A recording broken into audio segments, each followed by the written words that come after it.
Debt traps lead to chronic stress for entrepreneurs.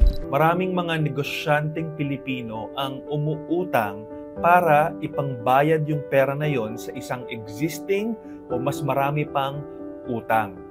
Kaya, expected din na itong mga negosyanteng ito ay patong-patong na yung mga interest na kailangan nilang bayaran. In fact, base sa isang report, 40% nga ng mga micro and small business owners ay may mga malalaking interest rates na kailangang bayaran sa iba't ibang mga establishments.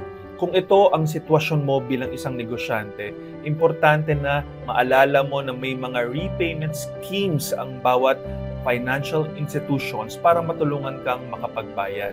Also, karamihan sa ating mga negosyante, kapag nagsisimula ka lang, hindi natin binibigyan ng premium yung may kapartner tayo na isang trusted na accountant. With their presence, pwede nating maplano kung papaano ang gagawin nating pagbabayad sa mga utang natin at bukod pa doon, pinaka-importante ay paano tayo makakapag-generate ng mas malaking income para ipangbayad sa mga ito.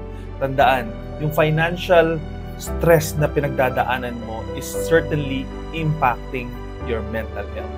So, are you joyful?